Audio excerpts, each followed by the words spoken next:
Assalamualaikum warahmatullahi wabarakatuh. Perkenalkan, nama saya Muhammad Nanda Yanuar dari kelas Manajemen 19 A2 SDM dan dosen pengampu Dr. Fitri Rejeki MPD. Di sini saya akan membuat video untuk memenuhi tugas akhir semester dengan judul Lingkungan Internasional dan Kegiatan Bisnis. Lingkungan internasional atau International Environment. Lingkungan internasional merupakan lingkungan yang lebih luas dari sebuah negara yang praktiknya akan memengaruhi kegiatan perusahaan, terutama jika perusahaan melakukan kegiatan bisnis internasional, yaitu transaksi bisnis yang melibatkan lebih dari satu negara. Lingkungan internasional ini dapat menjadi peluang sekaligus tantangan atau ancaman bagi kegiatan perusahaan. Dia dapat menjadi peluang atau perluasan jumlah pelanggan di luar negara. Peluang lain juga bisa diperoleh jadi jika kita memerlukan pasokan bahan baku dari negara lain yang mungkin harganya lebih murah dari barang lokal. Tetapi lingkungan internasional ini juga dapat menjadi tantangan dan ancaman karena kegiatan bisnis internasional juga melibatkan para pesaing di luar yang mungkin melakukan kegiatan bisnis yang sama dengan perusahaan kita, sehingga persaingan guna mendapat pelanggan di dalam negara maupun di luar negara menjadi ketat. Aturan internasional mengenai standar kualitas produk juga menjadi tantangan yang harus dihadapi persiapan oleh perusahaan jika produksinya ingin memasuki pasar internasional. Kondisi politik ini di negara ini lain juga termasuk ke dalam lingkungan internasional yang harus dipertimbangkan, hingga perbedaan nilai tukar mata uang yang termasuk faktor internasional yang kegiatan bisnisnya terkait dengan lingkungan internasional. Salah satu isu yang sangat terkenal mengenai lingkungan internasional adalah isu globalisasi. Globalisasi pada prinsipnya merupakan sebuah proses untuk menjadikan dunia ini menjadi satu. Konsekuensi logis dan globalisasi ini, maka setiap negara akan lebih mudah untuk berinteraksi satu sama lain. Interaksi ini dapat berupa transaksi jual beli yang mudah, termasuk juga persaingan yang lebih ketat. Karena konsekuensinya logisnya, pesaing dari sebuah perusahaan pada akhirnya tidak hanya pesaing yang di negara saja, akan tetapi juga pesaing dari negara lain. Kita bisa rasakan bagaimana PT Pos Indonesia misal harus dengan jasa pengiriman dokumen FedEx, DHL dan sebagainya. Berbagai berbagai bentuk kegiatan bisnis internasional. Agar faktor internasional dari organisasi bisnis dapat diarahkan menjadi peluang bagi organisasi bisnis, maka perusahaan perlu memikirkan bagaimana agar kegiatan bisnisnya tidak hanya berhasil di lingkungan lokal negaranya saja, tetapi juga diperluas ke negara lain. Kegiatan ekspor import. Ekspor adalah kegiatan dalam menghasilkan barang dan jasa di sebuah negara oleh perusahaan dan menjualnya ke negara lain atau dipasarkan ke negara lain. Import adalah kegiatan dalam mendatangkan barang dan jasa dari negara lain atau luar negara ke sebuah negara di mana perusahaan tersebut berada. Banyaknya mobil bermerek seperti Toyota, Mazda, BMW, atau Mercedes menunjukkan adanya aktivitas impor yang dilakukan di negara kita untuk waktu yang sudah cukup lama, setidaknya adanya pengiriman TKI ke Arab Saudi, Malaysia, Singapura, atau negara lainnya. Lisensi.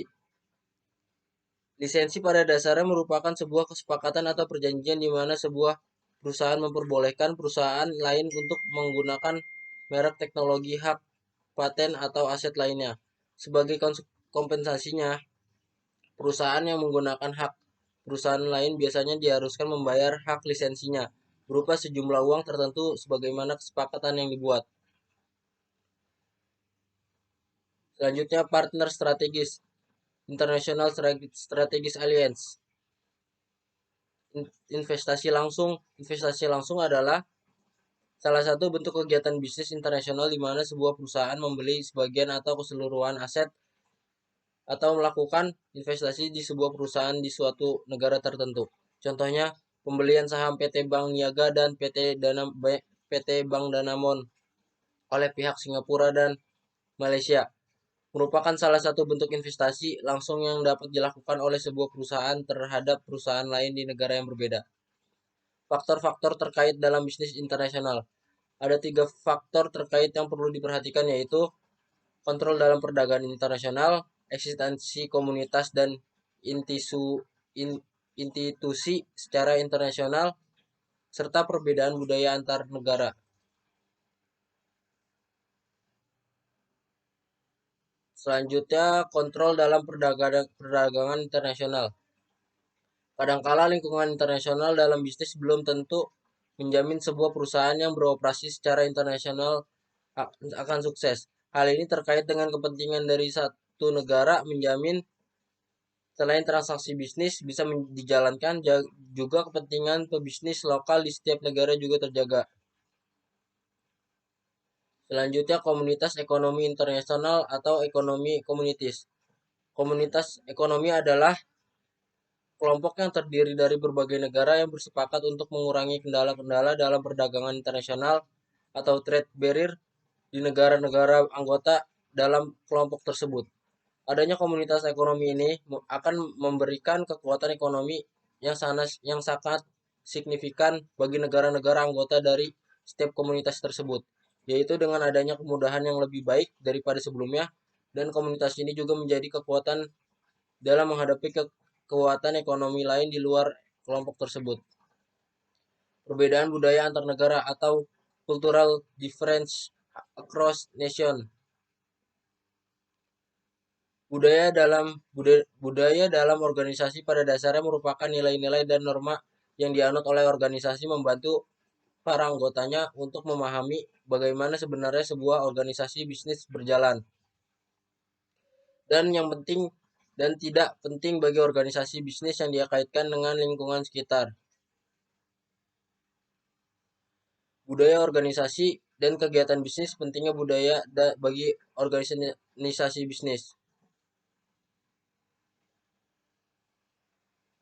Budaya organisasi penting sekali untuk dipahami karena banyak pengalaman menunjukkan bahwa ternyata budaya organisasi ini tidak saja berbicara mengenai bagaimana sebuah organisasi bisnis menjalankan kegiatannya sehari-hari, tetapi juga sangat mempengaruhi bagaimana kinerja yang dicapai oleh sebuah organisasi bisnis. Faktor penentu terbentuknya budaya organisasi. Berdasarkan catatan teoritis dan empiris, budaya organisasi merupakan nilai-nilai dan keyakinan yang dipegang oleh sebuah organisasi dari sejak organisasi tersebut terbentuk, tumbuh, dan berkembang. Faktor yang menentukan terbentuknya budaya organisasi adalah pengalaman yang dijalani oleh organisasi itu sendiri. Pengalaman bisa berupa kesuksesan maupun kegagalan.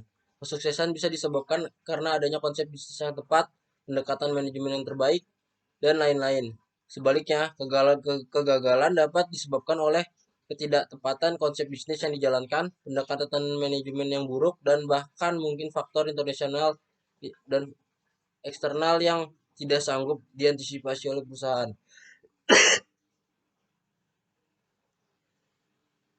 Dan yang terakhir, manajemen bagi budaya organisasi. Para manajer harus tahu persis budaya organisasi seperti apa yang semestinya dibangun dan dipertahankan. Oleh karena itu, kemampuan para manajer untuk memahami skenario, budaya, dan lingkungan di mana perusahaan akan berinteraksi sangatlah dibutuhkan. Hal ini terkait dengan kemampuan adaptasi dari perusahaan itu sendiri. Kadangkala, para manajer perlu memasukkan orang luar agar budaya organisasi berubah. Cukup sekian video tugas akhir semester dari saya. Kurang lebihnya, mohon maaf. Wassalamualaikum warahmatullahi wabarakatuh.